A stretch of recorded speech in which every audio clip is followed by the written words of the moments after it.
Where does the moon come from? Now, this is going to be a really interesting episode, and I've touched on this in pieces of content in the past. I even wrote an educational song about this. Now, the moon is this thing that we kind of assume exists in perpetuity, but it's not always been there. So in this episode, we are going to flesh out how the moon formed and how it actually got there. Alright, admittedly in the last episode we did briefly mention a collision, and that was a very big collision, and it was the sort of collision that made every single nuclear weapon ever built look like a very cheap sparkler. And then we kind of casually moved on, which made sense because that episode was specifically talking about the Earth's formation and the moon was kind of a caveat.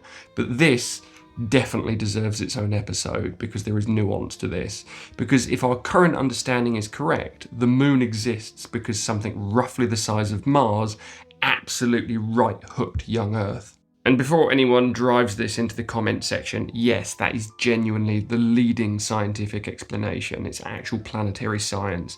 And the strange thing is that the moon shouldn't really be there, at least not in the way that we see it today, because moons are kind of quite weird. Some are captured asteroids, some are formed alongside their parent planets, and some probably formed through a whole bunch of different mechanisms. But our moon is unusually large compared with Earth, suspiciously large. For example, analogy scale time, if Earth was the size of a basketball, for example, the moon would be roughly the size of a tennis ball. And that's surprisingly big by comparison. It's by no means the biggest in the solar system. Jupiter's moon Ganymede, for example, is bigger than bloody Mercury, but it's still pretty big.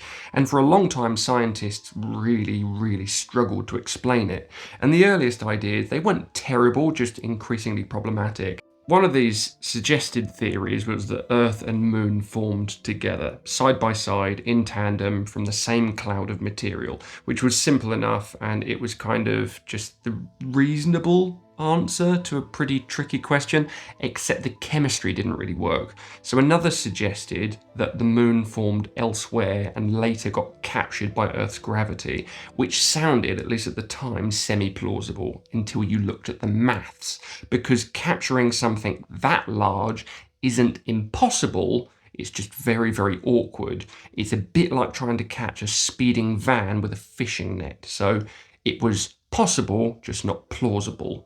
Then came the idea that we've more or less clung to ever since, until a better one comes along. This is the one that we're working with, which is the giant impact hypothesis. And this hypothesis is as follows. Scientists proposed that around 4.5 billion years ago, a protoplanet collided with our planet, Earth. And we called this object Theia, not because we know it was called that, because that would be palpably absurd, just because scientists get to name stuff. It's kind of a perk of the job. And at the time, Earth was still forming, it was still growing, and it was still being battered by impacts relentlessly.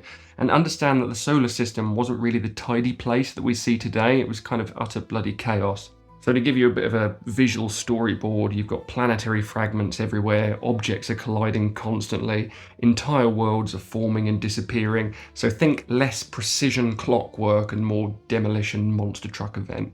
So then Theia, our protoplanet, arrived, and Theia was a bitch. Now we don't know exactly how fast it was travelling or the precise angle, but the simulations suggest it struck Earth at an oblique angle, not head on, more of a glancing blow, which somehow makes the whole thing worse. I'm not quite sure why, I've seen mixed opinions on this, but it's worse apparently.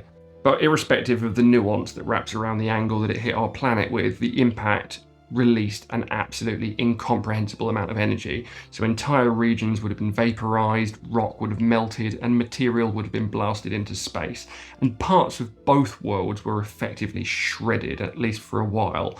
And Earth may have been surrounded by a ring of molten debris. So if you want to frame a reference, think of Saturn if you want a visual stimulus. So over time, that debris began colliding and clumping together and growing larger and coalescing. And ultimately, gravity would have pulled much of it into a single uniform object. The moon! Yay! Or at least the earliest version of it, because the newly formed moon would have looked very different from today. It would have been closer, much closer in fact, large enough to dominate the sky, like those weird moons in Avatar, those derivative films that lure you into sequels that turn out to be exactly the same movie that you watched the last time. But because it was closer, the tides would have been far stronger. So in a lot of ways, the Earth-Moon system was kind of settling down. In a human way of saying it, the moon was kind of making itself at home, right? If we want to anthropomorphize the moon, that's what it's doing. It's making itself at home. It's still evolving. It's still changing. So why do scientists actually think that this happened? And it's because, remarkably, the rocks kind of agree with this hypothesis. So during the Apollo missions, astronauts brought moon rocks back to Earth. And when scientists started analysing these rocks, something odd appeared. And that is that moon rocks appeared very, very similar to Earth rocks. They're not identical, but they are very, very similar. Far more similar than we would expect. Certainly far more than you would expect from a moon that had formed somewhere else, which was kind of the previous theory. So this was kind of a slap in the face to that theory. And the chemical fingerprints were very difficult to ignore. It was almost as though the worlds shared material, which is exactly what the impact hypothesis predicts. But here's where things become a little bit more interesting. Well, it's all interesting, but the evidence is by no means perfect, and scientists are still arguing the details. So for example, if Theia collided with Earth, why do the two bodies appear so chemically similar? Shouldn't we see clearer differences? Because they are two different things after all. So some models suggest that the impact was just so energetic that both worlds became thoroughly mixed, whereas others suggest Theia itself may have formed relatively close to Earth in the first place, meaning that they were already chemically similar. So others propose entirely different impact scenarios. The broad idea, though, remains strong. The details remain debated, which is kind of how science works, and if you don't like that, just get used to it, deal with it, that's how it works. All of the videos from this series are going to be collectively thrown into a playlist, and this playlist is going to be developed over a period of months and years. And the reason why we're doing this is so that you can pick the point at which you start to feel fuzzy within this subject, and then go at your own pace from the point where you start to feel stuck. And if you support what we're doing here at Salt Shack, which is essentially trying to make an overtly complicated subject just that little bit more comprehensible, consider supporting us by following, subscribing, liking the video that you just watched, commenting underneath, or if you want a more comprehensive understanding of the subject, consider buying our book, The Salt Shack Mineral Manual. Thank you.